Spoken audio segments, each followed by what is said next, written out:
In this demo, we will review capabilities for administrators in both the Lifecycle Services portal as well as the Power Platform Admin Center. First, let's start here in LCS, where I have a new sandbox that was just deployed. You'll notice that there's a section called Power Platform Integration, which is a new feature used to make integration with the platform and Dataverse as simple as a few button clicks. You'll see that I have a new initial Power Platform environment created, which is true now for all sandbox and production environments. So let's go visit the admin center and see if we can find this environment. And sure enough, here it is, the same sandbox. It has the same name as the environment from LCS, but you can see that Dataverse is not yet deployed. This is that initial Power Platform environment that comes with every sandbox and production instance. I can see that it is linked to FNO and I can access that from here. I also cannot inadvertently delete this environment because the life cycle of this Power Platform environment is tied directly to the sandbox from LCS. And so let's say I want to go ahead and set up Power Platform integration, which is a feature that allows us to quickly set up integrations to the platform for low-code development. But let's say I already have a CRM instance that I have been using for quite some time, and I'd rather use this one than the one that came with my FNO instance.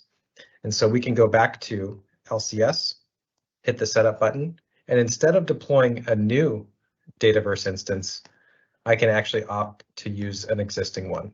And so it's completely up to the admin on what route they want to choose. But either way, once the connection to Dataverse is established, features like virtual tables, business events, and dual write will automatically be configured and connected with no more manual steps needed by the admin. And so we'll go ahead and hit setup. Now this cannot be undone. It's very similar to applying a platform update. Once you apply that update, it cannot be unapplied. It also means that all of the admin and environment level decision making is done here within LCS admin portal, where the admin typically does their work and is no longer managed inside of the FNO application itself. And so now that this is underway, let's go ahead and take a look at the admin center and see what new options we have available there as well. So we'll first start at deploying a new project operations trial. I'm going to go ahead and give this a name. And I'm going to change the environment type here to subscription-based trial.